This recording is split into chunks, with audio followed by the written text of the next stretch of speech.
إن الحمد لله إن الحمد لله نحمده ونستعينه ونستغفره ونعوذ بالله من شرور أنفسنا ومن سيئات أعمالنا من يهده الله فلا مضل له ومن يضلله فلا هادي له أشهد أن لا إله إلا الله وحده لا شريك له ونشهد أن محمدًا عبده ورسوله اللهم صل وسلم وبارك على سيدنا محمد وعلى آله وصحبه وبارك وسلم تسليما كثيرا كثيرا أما بعد فقد قال تعالى أعوذ بالله من الشيطان الرجيم يا أيها الذين آمنوا اتقوا الله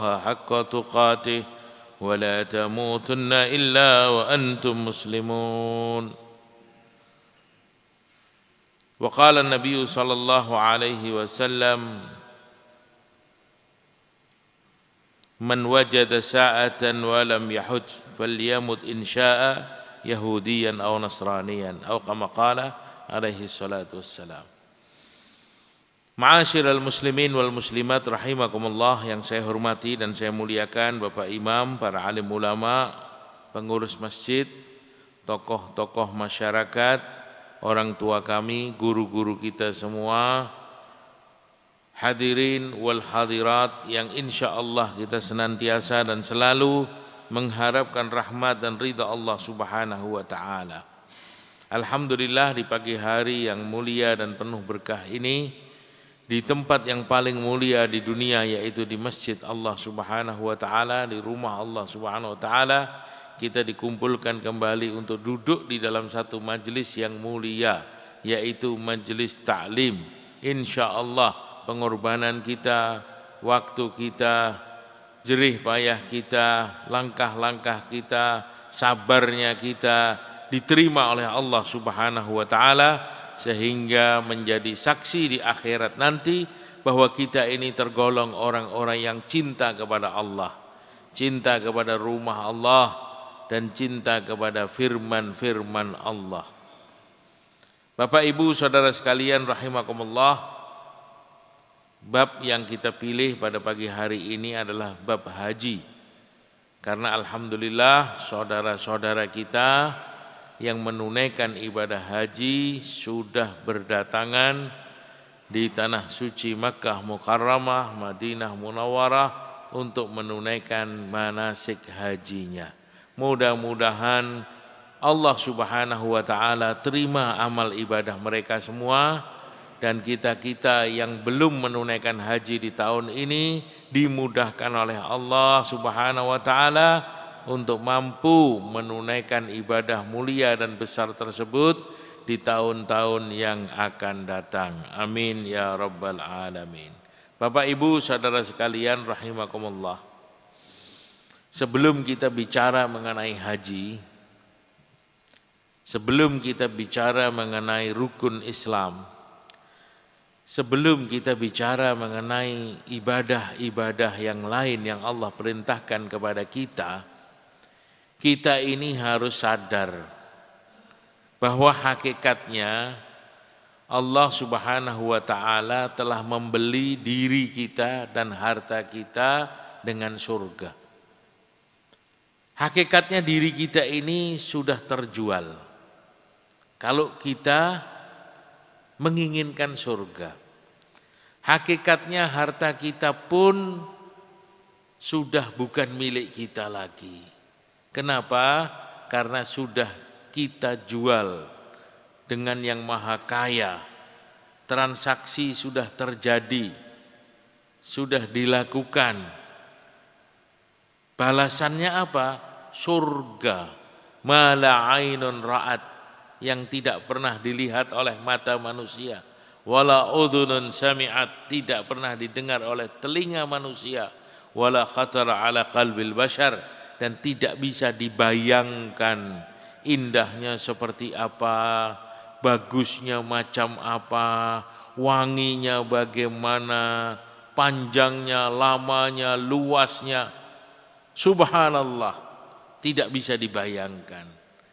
Andaikan manusia yang paling pandai menghayal di dunia ini, dia menghayalkan indahnya surga secara sempurna. Dan ketika orang itu nanti masuk ke dalam surga, maka apa-apa yang dihayalkan itu tidak ada apa-apanya dibandingkan kenyataan surga yang dia lihat dengan matanya. Itulah nilai balasan yang Allah Subhanahu wa taala telah bayarkan untuk kita dari diri dan harta yang telah kita jual kepada Allah Subhanahu wa taala. Innallaha ashtara minal mu'minina anfusahum wa amwalahum bi anna lahumul jannah. Allah Subhanahu wa taala telah membeli. Jadi Allah beli diri kita. Allah beli harta kita. Dengan apa? Dengan surga. Orang yang pandai, dia pasti mau menjual dirinya kepada Allah. Orang yang cerdik, dia pasti mau siap menjual hartanya kepada Allah. Kenapa? Karena diri kita ini tidak mahal-mahal amat. Harta kita tidak banyak-banyak sekali. Dibeli oleh Allah dengan surga yang jauh di atas itu. Jauh lebih daripada apa yang kita miliki. Maka orang yang pandai, dia berusaha jangan sampai jual beli ini terbatalkan. Kenapa? Kita punya sesuatu yang murah, dibeli dengan sesuatu yang sangat mahal. Maka kita harus merasa bahwa diri kita, harta kita telah dibeli oleh Allah Subhanahu wa taala dengan yang namanya surga. Oleh karena itu, ketika Allah Subhanahu wa taala perintahkan kita untuk melakukan satu amal, maka dengan sungguh-sungguh seharusnya kita ini berusaha untuk mengerjakan perintah tersebut. Kalau kita merasa diri kita sudah kita jual kepada Allah, kalau kita merasa bahwa harta kita ini sudah dibeli oleh Allah, maka kita berhak mengharapkan surga. Tapi hari ini kenyataannya kita mau surga, kita mengharapkan surga, kita ingin tinggal di dalam surga bersama keluarga kita, keturunan kita, kekal abadi di dalam surga. Tapi ketika Allah Subhanahu wa taala perintahkan kita untuk berkorban waktu, kita tidak mau. Kita mengatakan ini waktu milik saya. Allah perintahkan kita untuk berkorban jasad, kita tidak mau. Kita katakan jasad ini milik saya. Ketika Allah Subhanahu wa taala perintahkan kita untuk berkorban harta, kita katakan tidak mau. Ini harta milik saya. Saya yang cari pagi, siang, sore, malam, capek, letih. Tapi kita ingin surga. Padahal Allah Subhanahu wa taala jadikan surga itu bagi orang-orang yang memang sudah merasa bahwa diri dia dan harta dia terjual dengan surga, terbeli oleh Allah Subhanahu wa taala dengan surga. Maka di dalam hati kita yang paling dalam, kita harus lakukan pengorbanan tersebut. Ibadah haji merupakan ibadah yang luar biasa. Karena di dalamnya ada 3 pengorbanan. Korban harta yang cukup besar. Korban fisik yang cukup meletihkan ketika melaksanakan manasik haji. Karena di sana banyak orang yang berkumpul. Sehingga perjalanan dari satu tempat ke tempat yang lain tidak mungkin dengan mudah kita menggunakan kendaraan. Mungkin bisa jalan kaki. Kenapa? Karena banyaknya manusia yang ingin mendapatkan ridha Allah Subhanahu wa taala. Kemudian korban waktu. Waktunya juga bukan 5 menit, 10 menit, bukan 1 hari, 2 hari. Waktunya cukup panjang. Dan Allah Subhanahu wa taala perintahkan kita untuk melaksanakan 3 pengorbanan tersebut sebagai bukti bahwa kita telah menjual diri kita kepada Allah, sebagai bukti bahwa kita telah menjual harta kita kepada Allah Subhanahu wa taala. Baru Allah Subhanahu wa taala akan tetapkan kita bahwa kita pantas menjadi penghuni surga. Kenapa? Karena kita telah jual diri kita, harta kita kepada Allah Subhanahu wa taala. Walillahi 'alan nas hajjal bait man istata'a ilaihi sabila. Allah Subhanahu wa taala berfirman di dalam Al-Qur'an surat Ali Imran ayat 97 yang tertulis dalam kitab Riyadhus Shalihin babul hajj, kitabul hajj. Ayat yang pertama ditulis di sini, walillahi 'alan nasi hajjul baiti man istata'a ilaihi sabila wa man kafara fa innallaha ghaniyyun 'anil 'alamin. Dan Allah Subhanahu wa taala telah perintahkan kepada manusia untuk menunaikan ibadah haji di Baitullah man istata'a ilaihi sabila. Bagi siapa yang mampu, dia punya kemampuan, dia pantas untuk berangkat.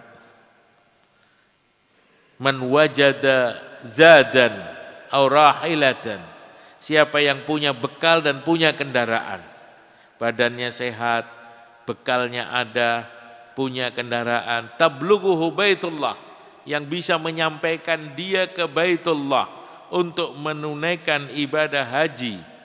Walam yahuj, tapi kok dia tidak mau, dia enggan, dia merasa dirinya tidak pantas, hartanya bukan milik Allah, waktunya dia merasa tidak sempat, maka dia tidak mau, padahal ada kesempatan, ada peluang, ada kemungkinan. Maka Allah Subhanahu wa taala marah kepada orang tersebut. Apa kata Nabi? Falyamut insya'a yahudiyan aw nasraniyan. Kalau begitu dia memilih saja, dia mau mati dalam keadaan Yahudi atau Nasrani. Karena sifat orang Islam bukan macam itu. Sifat orang Islam ketika datang perintah Allah kepada dia, dia lakukan perintah itu. Dia kerjakan perintah itu dengan yakin, dengan cinta, dengan ikhlas karena Allah Subhanahu wa taala.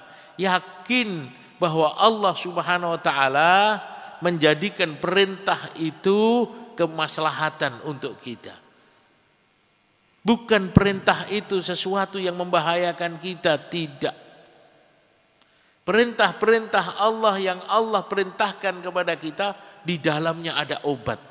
Di dalamnya ada hikmah-hikmah yang sangat besar. Di dalamnya ada kemaslahatan. Ketika kita lakukan perintah itu, pasti hikmah itu akan kita raih. Maka tinggalkan keraguan ketika kita menunaikan perintah-perintah Allah. Termasuk perintah haji. Termasuk perintah datang ke Baitullah. Ziarah ke Madinah Munawwarah. Menunaikan ibadah haji dan umrah. Kita mesti datang. Kita mesti sambut. Labbaik Allahumma labbaik. Aku datangi panggilanmu ya Allah. Aku sambut panggilanmu ya Allah. Labbaik la syarika laka labbaik. Aku sambut panggilanmu ya Allah yang tidak ada sekutu bagimu ya Allah. Innal hamda, segala puji, wan ni'mata, segala kenikmatan, wal mulkalak, dan segala kerajaan milikmu ya Allah.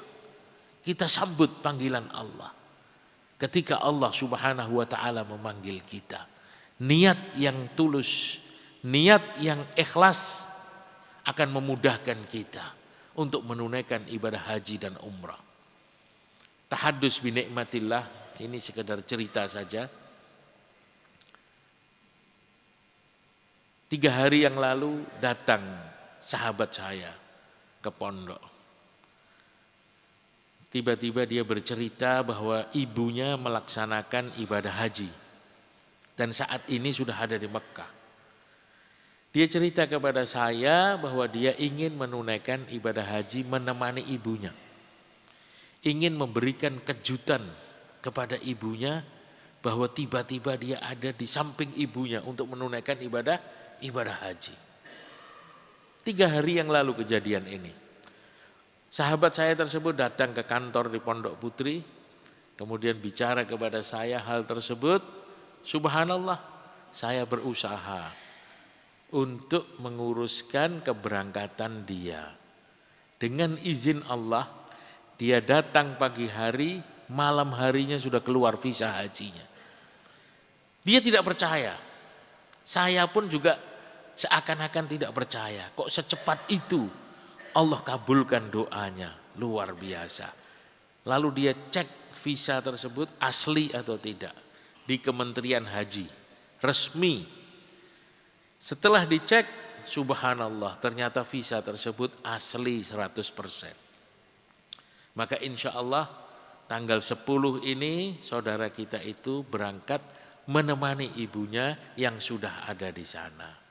Itu bukti bahwa ketika orang niatnya sungguh-sungguh karena Allah, maka tidak ada satu makhluk pun yang bisa menghalangi dia.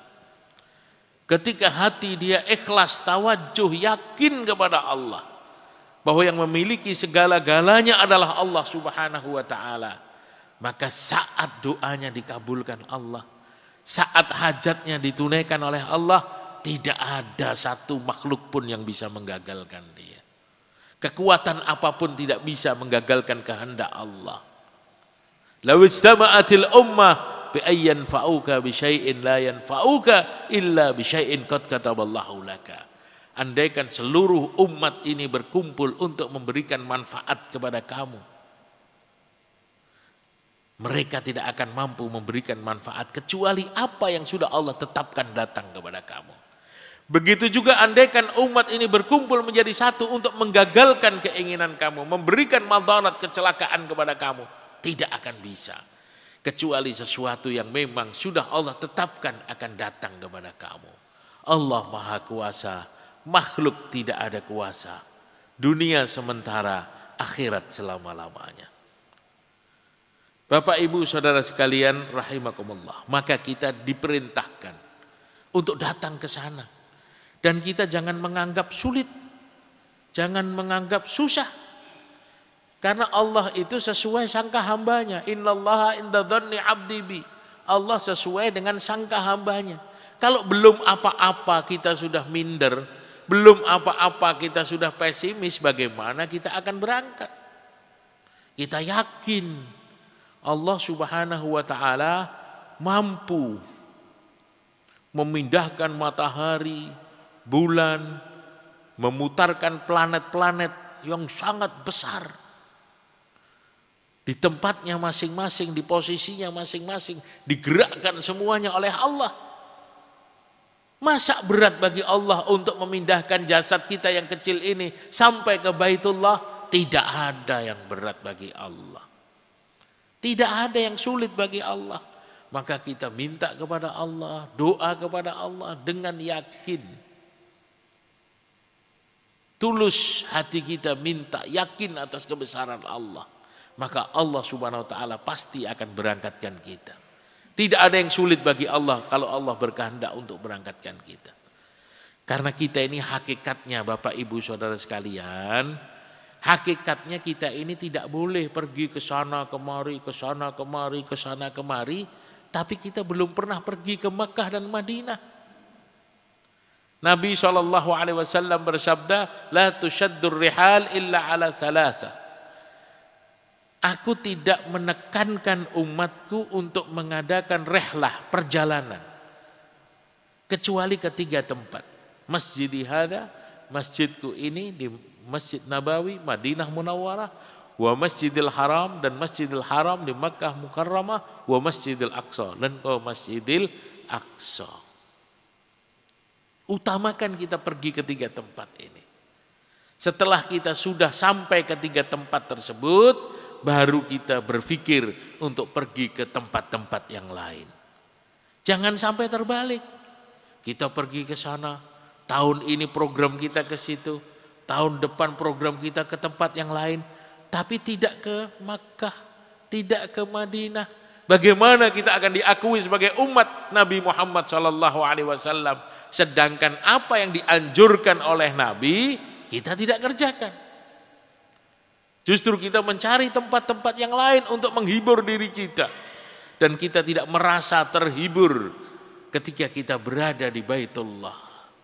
Sedangkan sifat orang beriman itu, dia akan terhibur, dia akan tenang, dia akan damai ketika dia berada di rumah Allah Subhanahu wa taala bersama saudara-saudaranya. Maka insya Allah kita niatkan untuk menunaikan ibadah besar dan agung tersebut secepatnya. Kenapa dikatakan secepatnya? Man aradal hajj falyata'ajjal.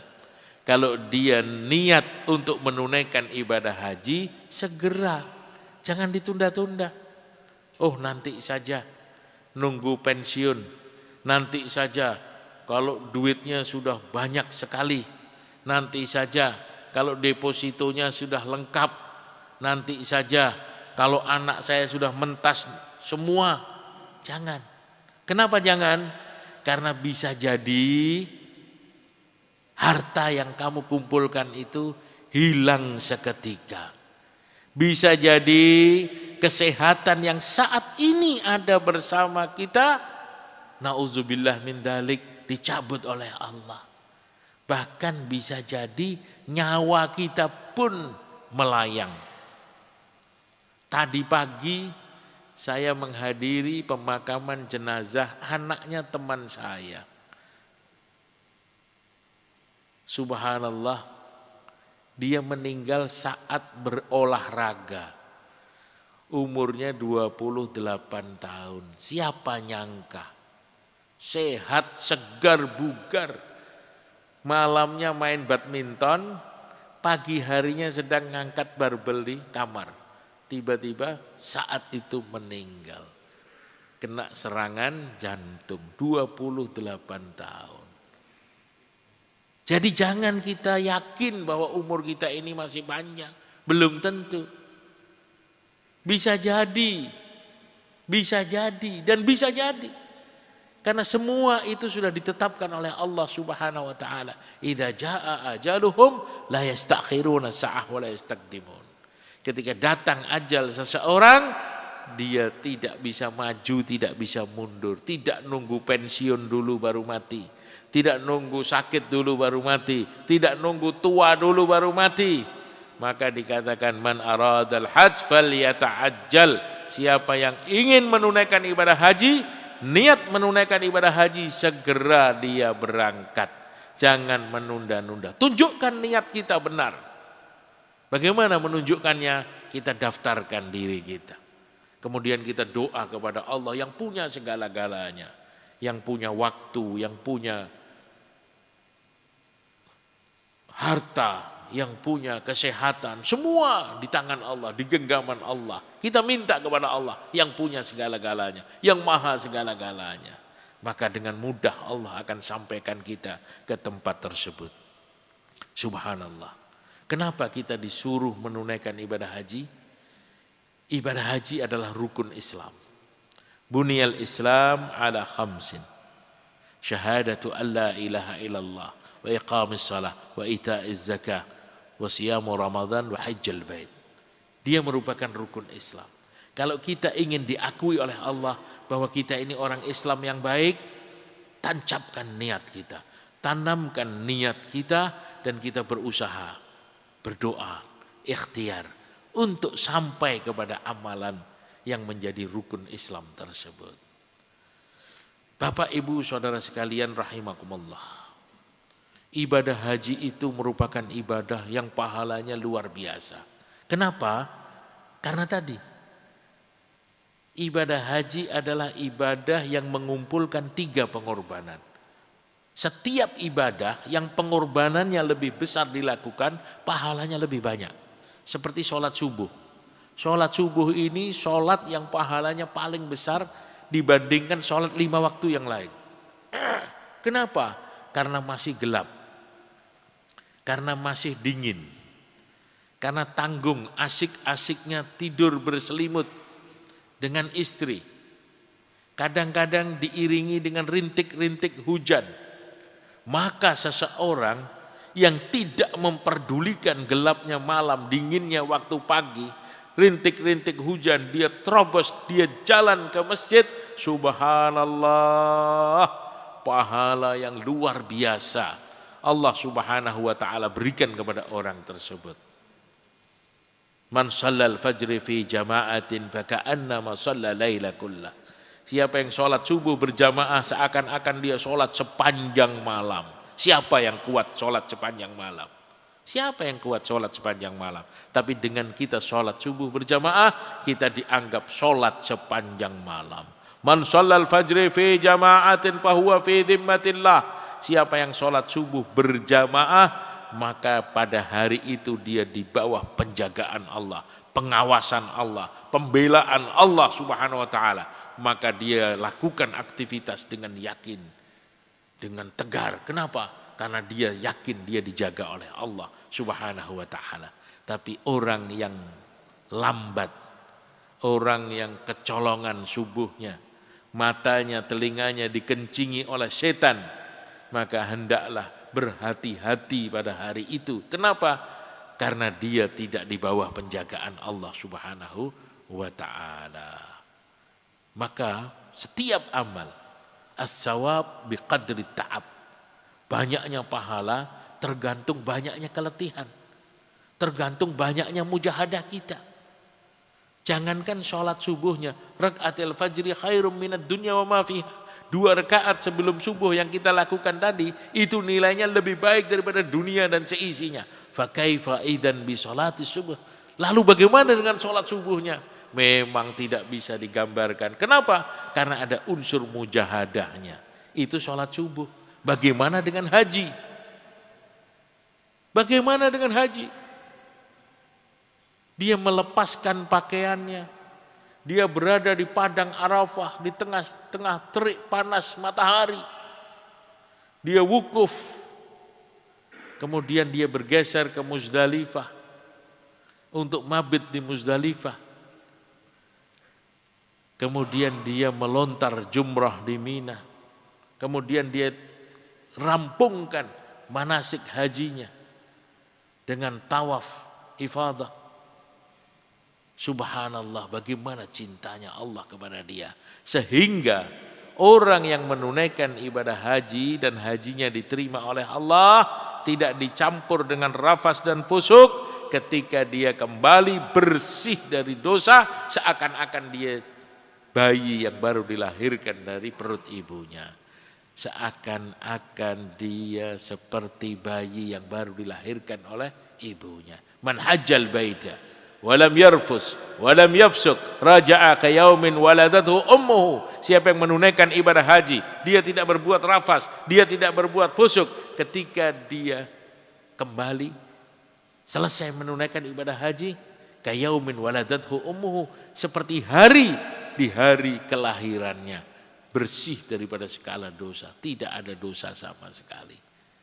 Kenapa yang Allah berikan ampunan dari hasil pengorbanan yang besar, kenapa pahalanya kok ampunan? Kenapa? Karena ampunan itu yang paling penting. Orang itu tidak akan bahagia sebelum dia dapat ampunan Allah. Orang itu rezekinya nggak akan berkah sebelum dia dapat ampunan Allah. Orang itu tidak akan tenang hatinya sebelum dapat ampunan Allah. Orang itu tidak akan khusyuk sholatnya sebelum dia dapat ampunan Allah. Orang itu tidak akan selamat di kubur, di mahsyar, di sirat, di mizan sebelum dapat ampunan Allah. Orang itu tidak akan selamat dari neraka sebelum dia dapat ampunan Allah. Dan orang itu tidak akan masuk ke dalam surga sebelum dia dapat ampunan Allah. Maka yang Allah sediakan bagi amal-amal yang agung dan besar, yang pertama dan yang utama adalah ampunan Allah. Man hajjal baita walam yarfus walam yafsuk raja'a ka yaumin waladathu ummuhu. Siapa yang menunaikan ibadah haji, dia tidak berbuat rafas, dia tidak berbuat maksiat, maka kembali bersih dari dosa seperti bayi yang baru dilahirkan dari perut ibunya. Al-umrah ila umrah kafaratun lima bainahuma wal hajjul mabrur laisa lahul jaza illal jannah. Satu umrah ke umrah berikutnya adalah ampunan atas dosa-dosa seorang hamba. Satu umrah ke umrah berikutnya adalah ampunan atas dosa-dosa seorang hamba. Dan haji yang mabrur tidak ada balasan yang pantas dia terima kecuali surganya Allah Subhanahu wa taala. Haji yang mabrur itu yang bagaimana? Haji yang tidak digandeng dengan maksiat. Haji yang ketika dia berangkat menggunakan harta yang halal. Dan saat dia menunaikan manasik haji, ikut sunnah Nabi SAW dan tidak dicampur dengan dosa. Maka insya Allah hajinya mabrur dan dia tidak dapat balasan kecuali surga. Kenapa dia dapat surga? Karena dosanya sudah diampunkan oleh Allah. Orang itu nggak mungkin berada di surga kalau masih membawa dosa. Setelah dapat ampunan, baru dia dapat surga. Itulah pahala yang besar yang Allah janjikan bagi seseorang yang menunaikan ibadah haji dan umrah. Fadilah yang lain adalah al-hujjat wal ummar wafdullah. Idza salu a'tahum wa idza istaghfaru ghafara lahum. Orang yang menunaikan ibadah haji dan umrah itu duta-dutanya Allah. Tamu-tamu undangannya Allah. Bukan undangan pemerintah Arab Saudi, tapi undangan Allah. Tamunya Allah. Dipanggil oleh Allah. Idza sa'alu a'tahum, kata Nabi. Apapun yang dia minta Allah beri. Apapun yang dia minta Allah beri. Wa idza istaghfaru ghafara lahum. Dan ketika dia minta ampun Allah ampunkan. Minta selain ampunan Allah beri. Minta ampunan Allah ampunkan. Maka coba lihat. Orang-orang yang menunaikan ibadah haji ataupun umrah. Kenapa? Kok biasanya dia sering datang lagi, datang lagi, datang lagi. Kenapa? Karena saat di sana doanya dikabulkan oleh Allah. Dan saat di sana karena dia merasakan kenikmatan yang luar biasa, dia pasti doa kepada Allah, ya Allah datangkan saya ke tempat ini lagi. Saya cinta ya Allah, saya rindu ya Allah, hantar saya ya Allah. Dan itu biasa doa yang dibaca ketika tawaf wada. Kembalikan aku ke tempat ini ya Allah. Kembalikan aku ke tempat ini ya Allah. Kembalikan aku ke tempat ini sambil mengelilingi Ka'bah. Dan itu tempat-tempat yang mustajab atas doa kita. Idza sa'alu a'tahum. Ketika mereka minta Allah beri. Dan ketika mereka minta ampun diampuni oleh Allah Subhanahu wa ta'ala. Dan juga biasanya orang-orang saat di sana dia pasti minta keberkahan rezeki. Minta dijadikan orang kaya. Maka insya Allah orang yang berangkat ke tanah suci menunaikan ibadah haji ataupun umrah, dia kembali tambah kekayaannya. Kenapa? Karena Nabi SAW bersabda, tabi'ul haji wal umrah. Fa innahuma yanfiyanil fakr wal dhunub kama yanfil kir habatal hadid. Ikutilah haji kamu dengan umrah. Ikutilah haji kamu dengan umrah. Ikutilah haji kamu dengan umrah. Fa innahuma, karena dua amalan itu yanfiyanil fakr wal dhunub, akan membersihkan dosa dan kemiskinan. Akan membersihkan dosa dan kemiskinan. Kama yanfil kir habatsal hadid, sebagaimana api yang melelehkan karat-karat yang nempel pada besi. Karat yang nempel pada besi disemprot dengan api yang keras, maka rontok karat-karat tersebut.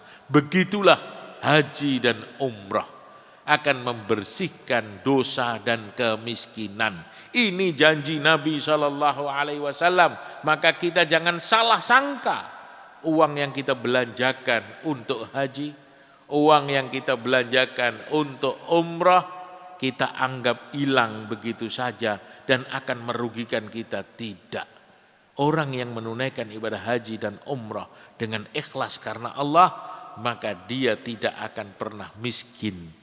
Dia mendapat ampunan Allah karena itu dijanjikan oleh Nabi SAW.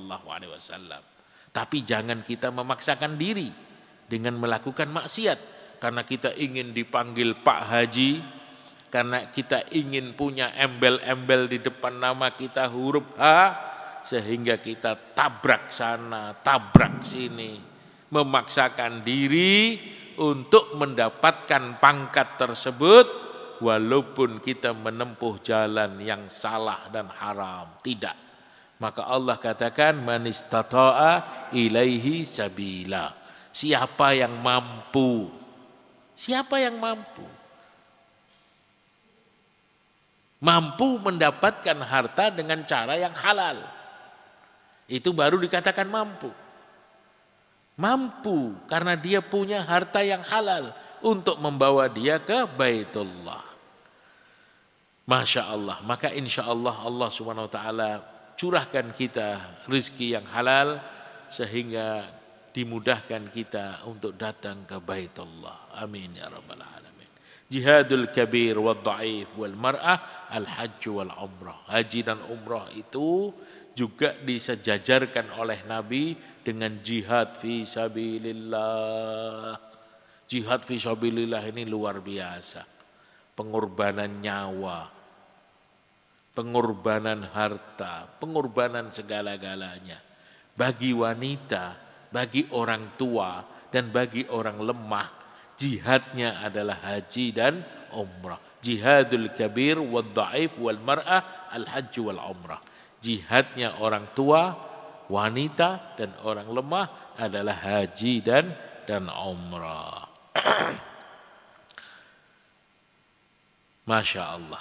Bapak-bapak, ibu-ibu yang sudah pernah sampai di sana pasti punya keinginan untuk kembali lagi ke tempat tersebut. Kenapa? Karena di sana ada tempat-tempat mustajab. Tempat-tempat yang mana doa kita pasti dikabulkan oleh Allah Subhanahu wa ta'ala. Di antaranya adalah multazam. Ma baina babil Ka'bah wa hajaril aswad multazamun. Ma min muslimin da'allahu fi khairin illa istajaba lahu iyahu. Antara hajar aswad dan pintu Ka'bah adalah multazam. Siapapun orang Islam yang berada di situ dan dia berdoa kepada Allah, pasti doanya dikabulkan oleh Allah Subhanahu wa ta'ala. Buktikan ketika kita datang dengan ikhlas karena Allah dan kita minta kepada Allah sesuatu yang halal, sesuatu yang diridhai oleh Allah, pasti Allah Subhanahu wa ta'ala berikan. Dan sudah banyak saudara-saudara kita yang membuktikan hal tersebut. Sesuatu yang tidak mungkin menurut akal manusia. Ternyata Allah Subhanahu wa ta'ala mudahkan. Allah Subhanahu wa ta'ala kabulkan hajatnya. Allah Subhanahu wa ta'ala kabulkan hajatnya. Karena apa? Karena dia doa di tempat yang mustajab. Di mana lagi tempat yang mustajab? Di raudhah. Ma baina mimbari wa baiti raudhatun min riyadil jannah. Antara mimbarku dan rumahku adalah taman di antara taman-taman surga. Dan menurut Syekh Zakaria Kandahlawi rahimahullah dalam kitab Fadailul Hajj, dia menulis bahwa wujud raudhah yang ada saat ini, wujud raudhah yang ada saat ini insya Allah akan diangkat dan akan diletakkan di dalam surga.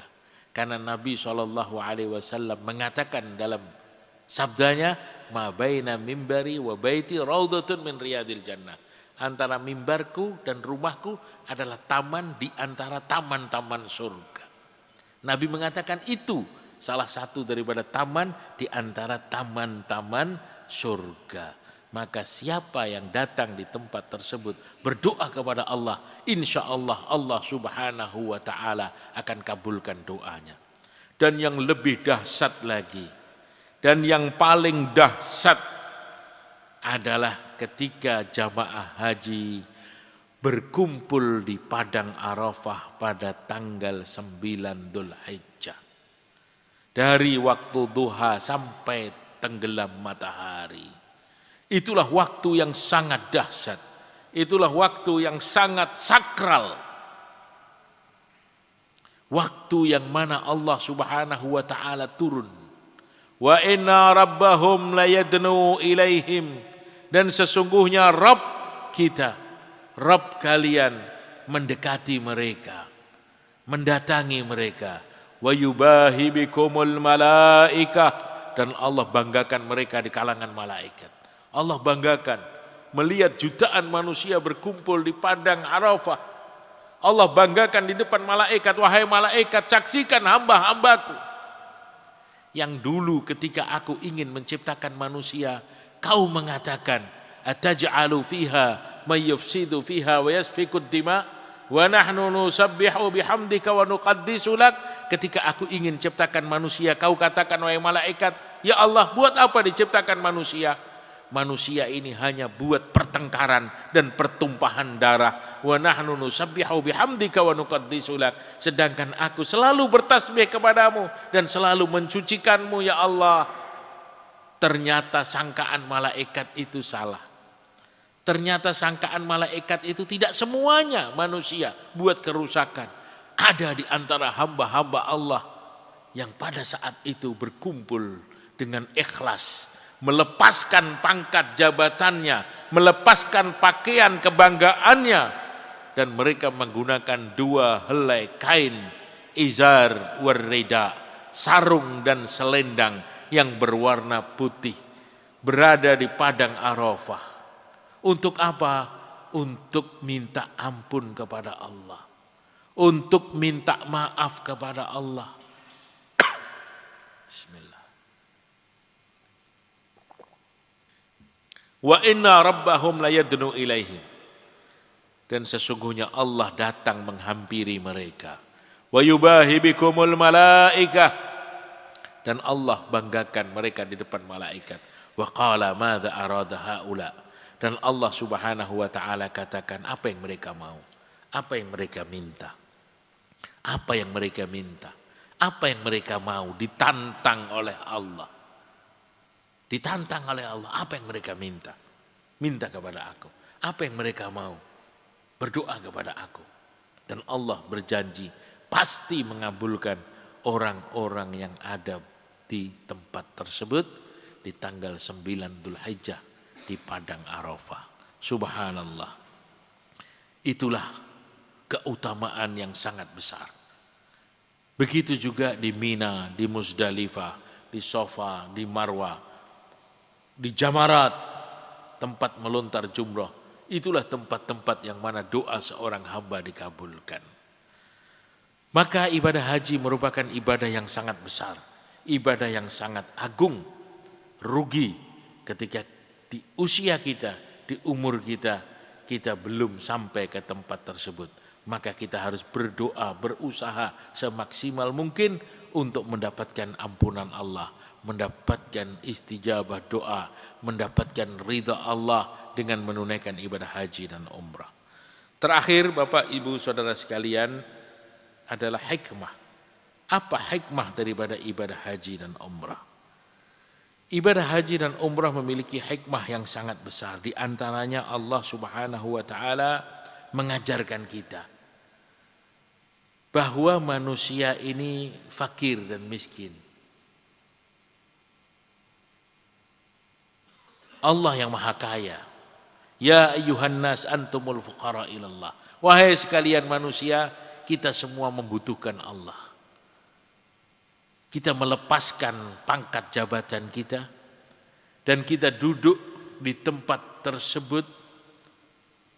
Orang Arab, orang Ajam, orang mana saja, dengan jabatan apapun yang dia miliki, dia wajib melepaskan pangkat dan jabatannya.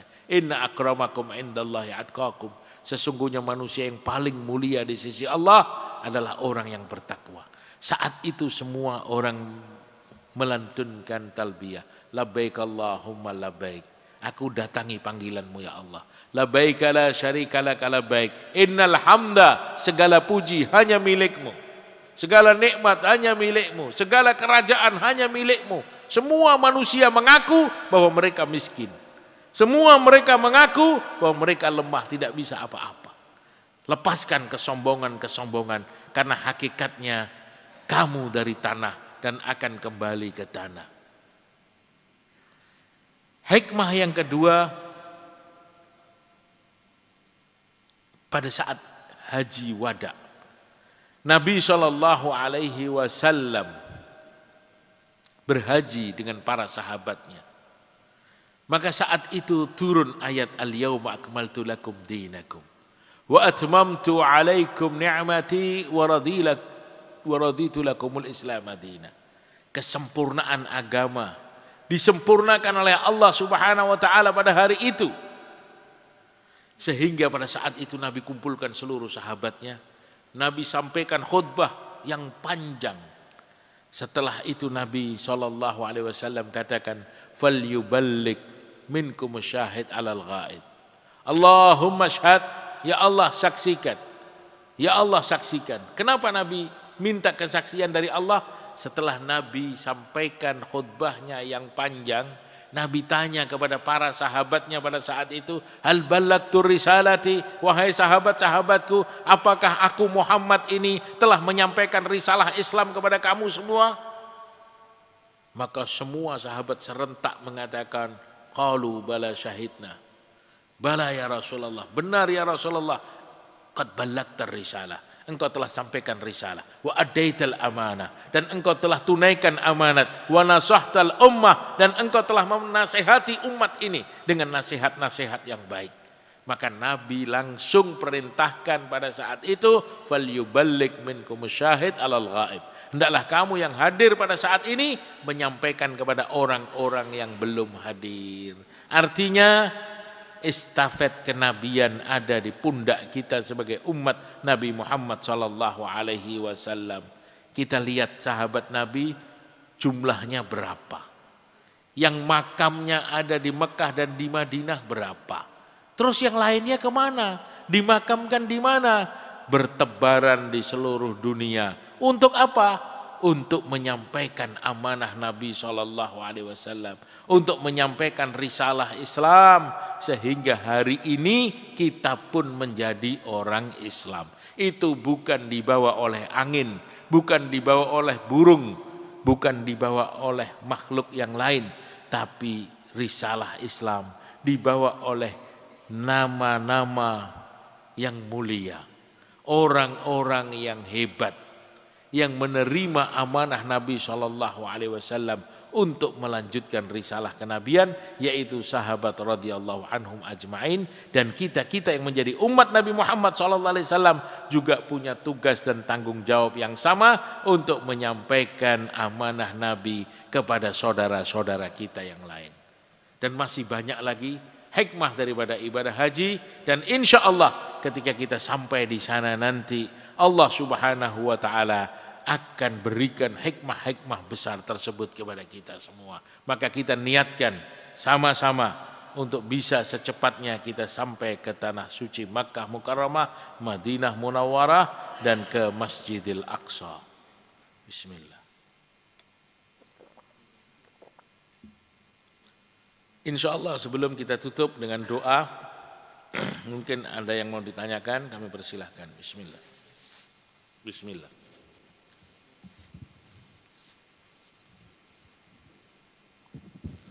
Assalamualaikum warahmatullahi wabarakatuh.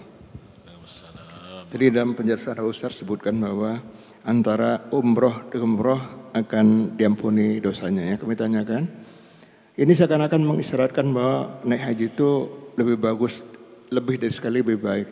Padahal contohnya Nabi Muhammad ini sekali Pak Ustaz. Saya ulang Pak Ustaz. Tadi Pak Ustaz sampaikan bahwa antara umroh ke umroh akan diampuni dosanya.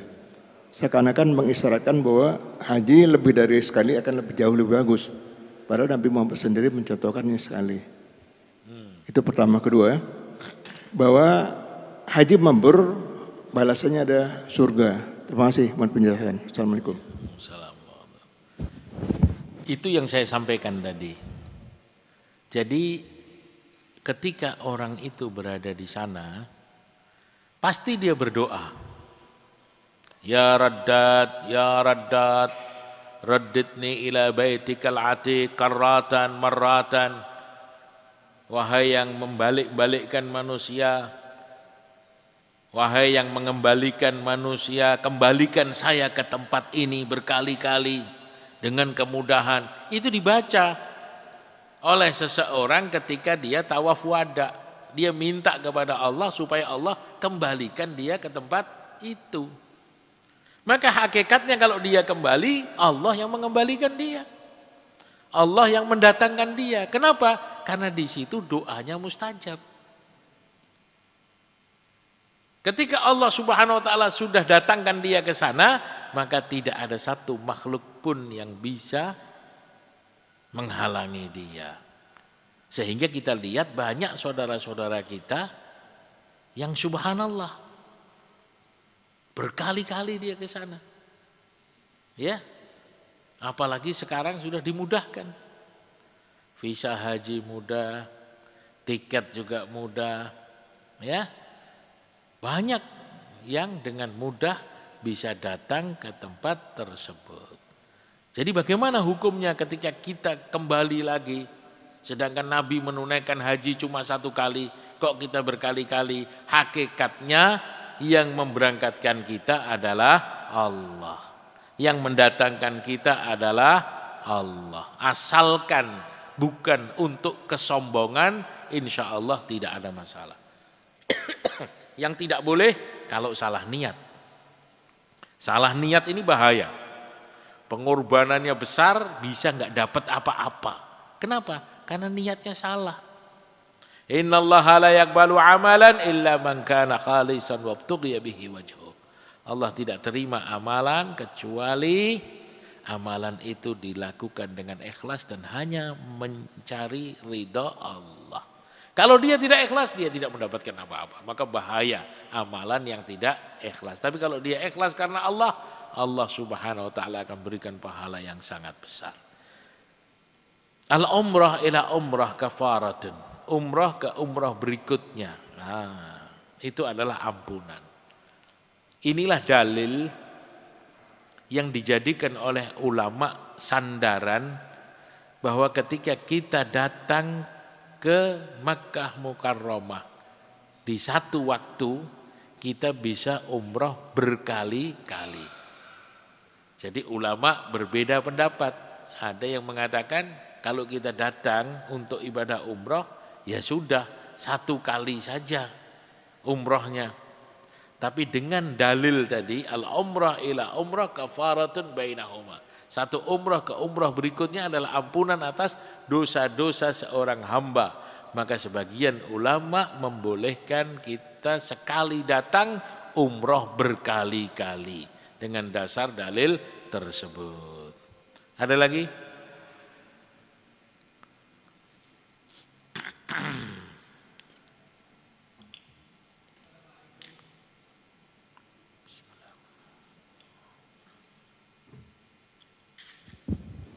Assalamualaikum warahmatullahi wabarakatuh. Berkaitan dengan haji saya, bahwa salah satu syarat untuk haji dan umroh adalah mempunyai kemampuan, baik secara fisik, secara ilmu dan secara finansial. Pertanyaannya, bahwa di zaman sekarang ini marak terjadi memaksakan diri dengan cara berhutang agar bisa berangkat ke Mekah. Nah, bagaimana ini Islam memandang? Mohon penjelasannya saya. Terima kasih. Assalamualaikum warahmatullahi wabarakatuh. Waalaikumsalam warahmatullahi wabarakatuh. Kalimat man istata'a ilaihi sabila, bari siapa yang mampu. Kalimat mampu itu memang penafsirannya beda-beda.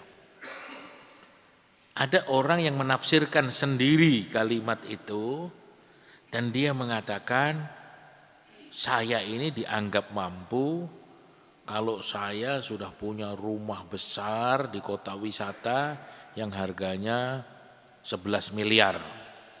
Baru saya dikatakan mampu untuk menunaikan ibadah haji.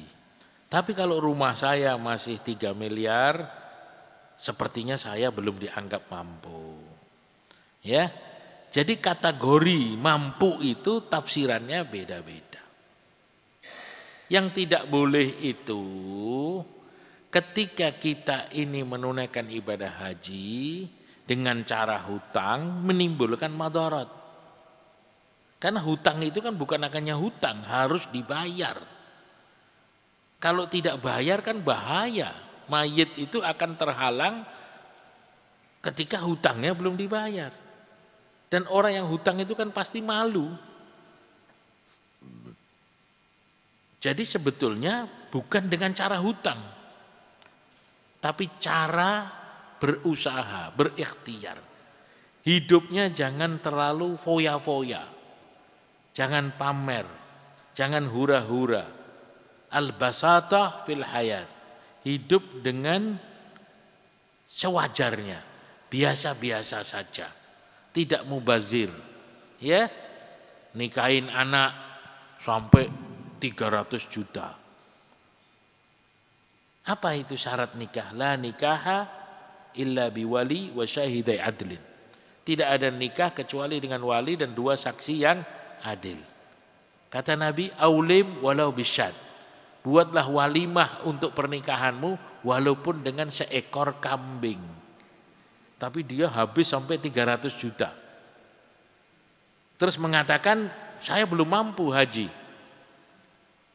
Untuk pernikahan 300 juta mampu. Tapi kenapa dia katakan tidak mampu untuk menunaikan ibadah haji?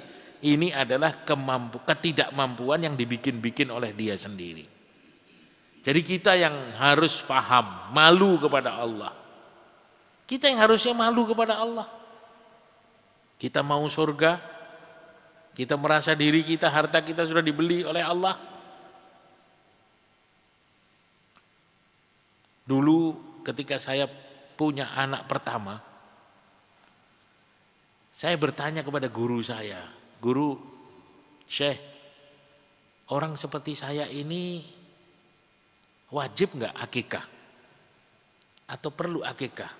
Karena guru saya ini dekat sekali dengan saya. Dia sangat tahu semuanya tentang diri saya, ekonomi saya, kepribadian saya. Saya hari-hari duduk bersama dia. Dia tidak jawab pertanyaan saya. Dia bercerita dengan tukang becak. Saat itu saya tinggal di Solo. Dia cerita tukang becak yang baru saja akikah anaknya. Anaknya laki-laki. Potong 2 kambing. Sedangkan anak pertama saya wanita, cuma 1 kambing.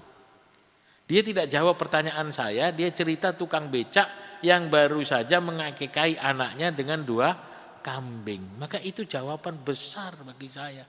Saya mengatakan subhanallah, tukang becak karena dia ikhlas karena Allah, Allah berikan kemampuan.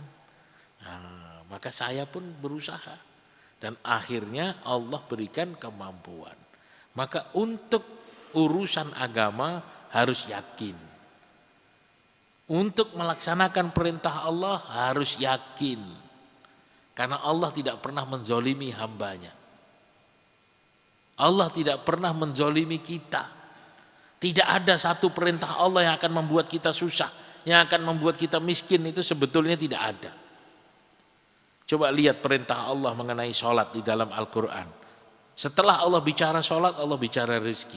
Bicara sholat, bicara rizki. Wa ma khalaqtul jinna wal insa illa liya'budun ma uridu minhum min rizkin wa ma uridu ayyut'imun innallaha huwar razzaq dzul quwwatil matin.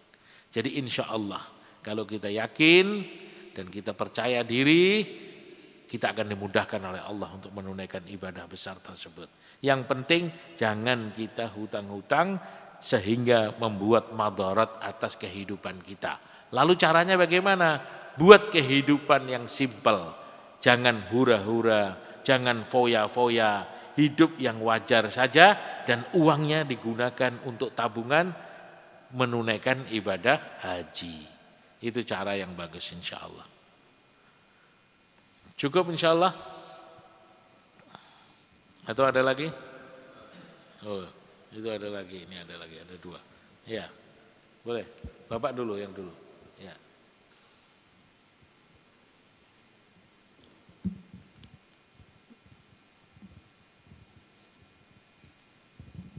Bismillahirrahmanirrahim. Assalamualaikum warahmatullahi wabarakatuh. Ustadz, di doa di multazam itu kan ijabah. Nah, yang saya ingin tanyakan di multazam itu orang berebut untuk mencium Ka'bah itu. Nah, apakah doa itu memang harus mencium Ka'bahnya itu di multazam atau di areanya multazam saja itu? Jadi sampai berebutan sekali di situ. Makasih. Assalamualaikum. Iya. Jadi ada amalan yang memang menjadi rebutan orang, yaitu menempelkan badan di pintu Ka'bah.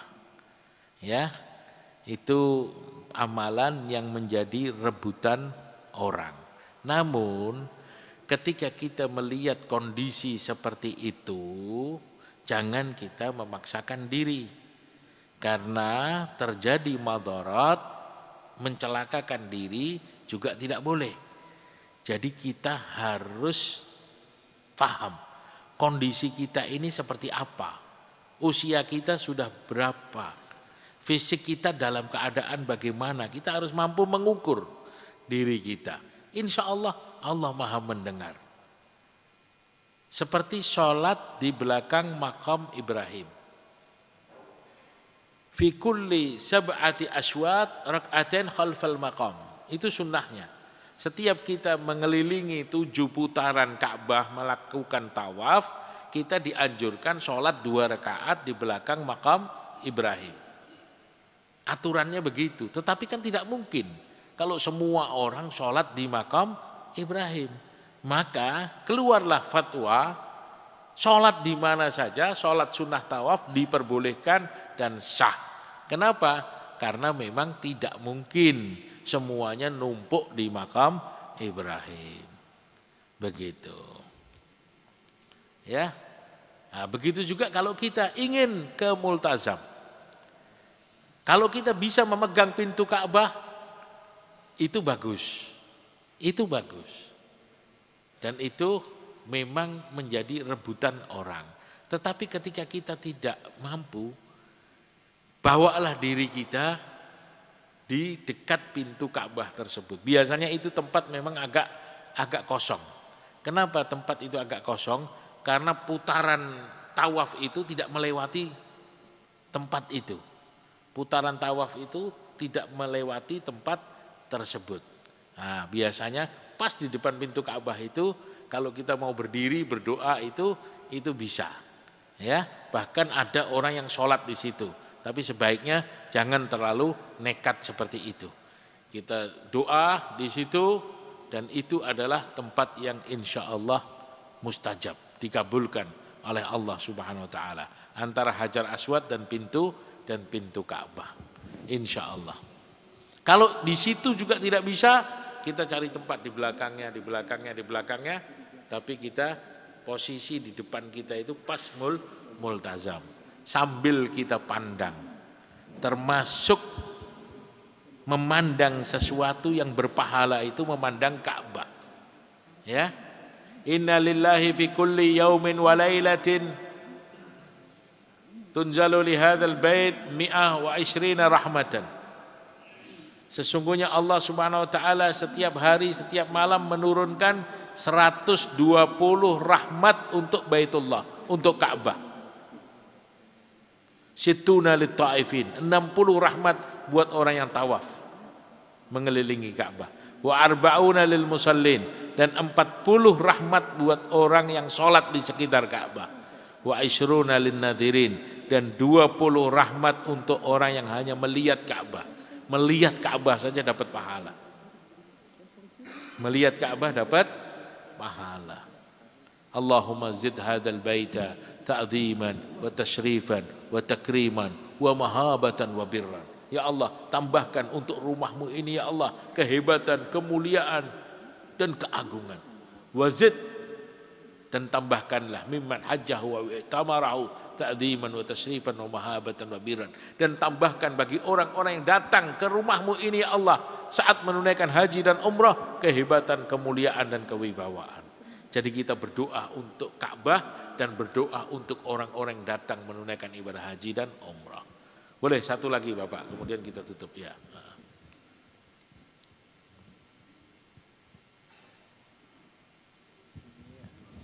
Assalamualaikum warahmatullahi wabarakatuh. Waalaikumsalam. Pertanyaannya sederhana Ustadz, jika kita mengumpulkan uang untuk pergi haji atau umroh, apakah itu kena zakat enggak?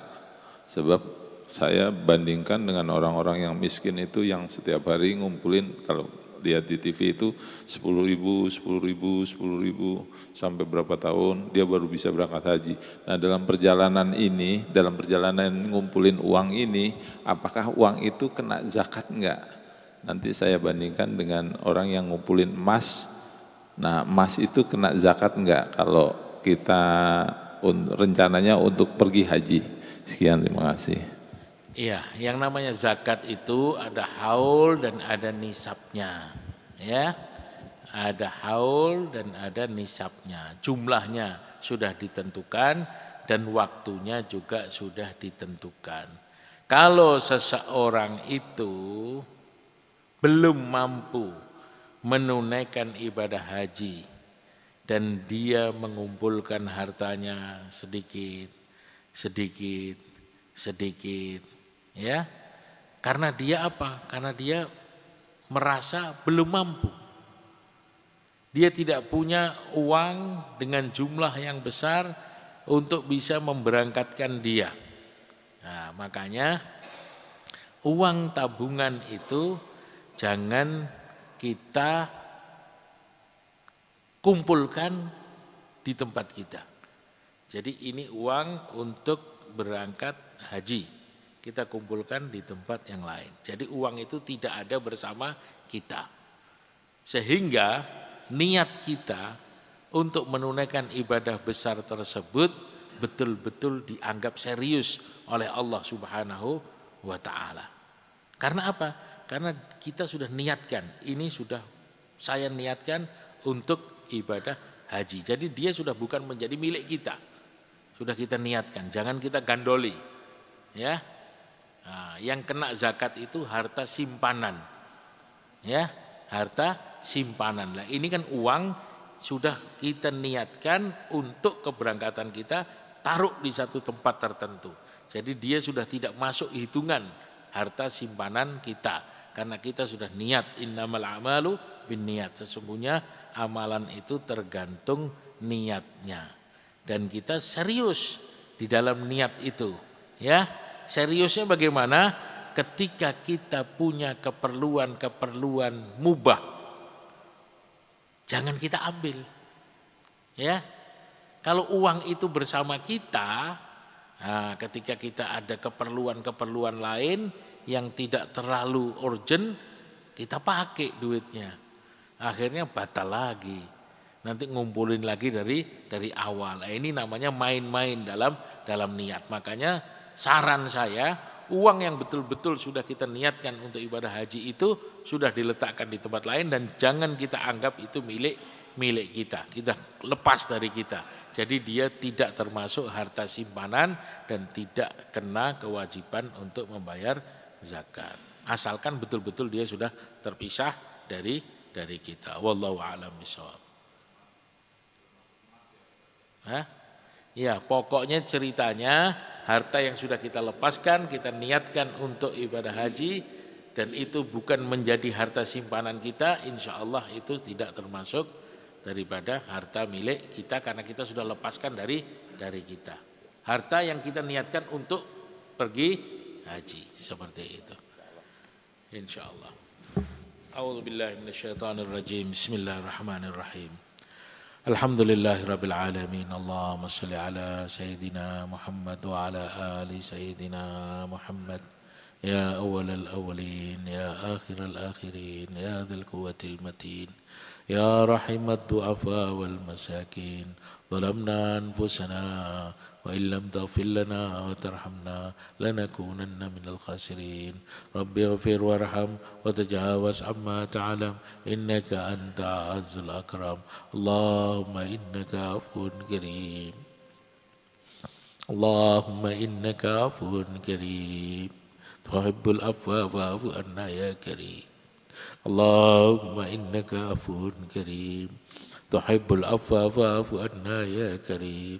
Allahumma inna nas'aluka ridhaka wal jannah wa na'udzu bika min sakhatika wan nar. Allahumma inna qulubana wa nawasiyana wa jawarihana biyadik lam tumallikna minha syai'a fa in fa'alta dhalika bina fakun anta waliyuna wahdina ila sawa'is sabil. Allahumma inna nastaghfiruka wa natubu ilaik. Allahumma inna nastaghfiruka wa natubu ilaik. Allahumma inna nastaghfiruka wa natubu ilaik. Allahumma inna nas'aluka salamatan fid din wa afiyatan fil jasad wa ziyadatan fil ilmi wa barakatan fil rizqi wa taubatan qabla al maut wa rahmatan indal maut wa maghfiratan ba'dal maut. Allahumma hawwin alaina fi sakaratil maut. Allahumma hawwin alaina fi sakaratil maut wan najata minan nar wal afwa indal hisab. Rabbana hab lana min azwajina wa dhurriyyatina qurrata a'yun waj'alna lil muttaqina imama. Rabbana la tuzigh qulubana ba'da idh hadaytana wa hab lana min ladunka rahmah innaka antal wahhab. Rabbana atina fid dunya hasanah wa fil akhirati hasanah wa qina adzaban nar. Ya Allah, ya Tuhan kami, ampunkanlah dan maafkanlah kesalahan kami ya Allah. Ampunkanlah dosa-dosa kami ya Allah. Ampunkanlah dosa kedua orang tua kami ya Allah. Baik orang tua kami yang ada bersama kami ataupun orang tua yang telah meninggal dunia ya Allah. Ampunkanlah mereka semua ya Allah. Berikanlah tempat yang terbaik untuknya di dalam kuburnya ya Allah. Jadikanlah kami anak-anak yang soleh dan solehah ya Allah, yang siap berbakti kepada kedua orang tua kami ya Allah. Ya Allah, berikanlah kami kesempatan ya Allah untuk datang ke Baitullah ya Allah, ke rumahmu yang mulia ya Allah, ke Masjid Nabawi ya Allah, dan ke Masjidil Aqsa ya Allah. Berikanlah kesehatan kepada kami ya Allah. Berikanlah harta yang berkah ya Allah, sehingga dengan harta yang halal dan berkah mampu membawa kami ya Allah ke Baitullah ya Allah. Panggillah kami ya Allah, tuntunlah kami ya Allah. Bimbinglah kami ke jalan yang Engkau ridhai ya Allah. Jauhkanlah kami dari segala masalah ya Allah. Jauhkanlah kami dari segala musibah ya Allah. Jauhkanlah kami dari segala fitnah ya Allah. Ya Allah, sehatkanlah badan kami ya Allah. Berkahilah ilmu kami, berkahilah harta kami ya Allah. Jadikanlah keluarga kami keluarga yang sakinah, mawaddah, warahmah ya Allah. Jadikanlah istri-istri kami wanita-wanita solehah ya Allah. Jadikanlah anak-anak kami anak-anak yang soleh dan solehah ya Allah. Makmurkanlah Masjid Darussalam ini ya Allah. Makmurkanlah masjid-masjid yang ada di dunia ini ya Allah. Makmurkanlah madrasah-madrasah yang mencetak para hafiz Al-Quran ya Allah. Sempurnakanlah niat kami ya Allah. Tutuplah aib kami semua ya Allah. Jagalah ulama-ulama kami ya Allah yang menyebarkan kebaikan di tengah-tengah umat ya Allah. Rabbana taqabbal minna innaka antas sami'un alim wa tub alaina innaka antat tawwabur rahim. Wa sallallahu ala sayyidina Muhammadin khairul khalqi wa ala alihi wa sahbihi wa baraka wa sallam. Subhanakallahumma rabbika rabbil izzati amma yasifun wa salamun alal mursalin alhamdulillahi rabbil alamin. Subhanakallahumma wa bihamdika asyhadu an la ilaha illa anta astaghfiruka wa atubu ilaik. Assalamualaikum warahmatullahi wabarakatuh.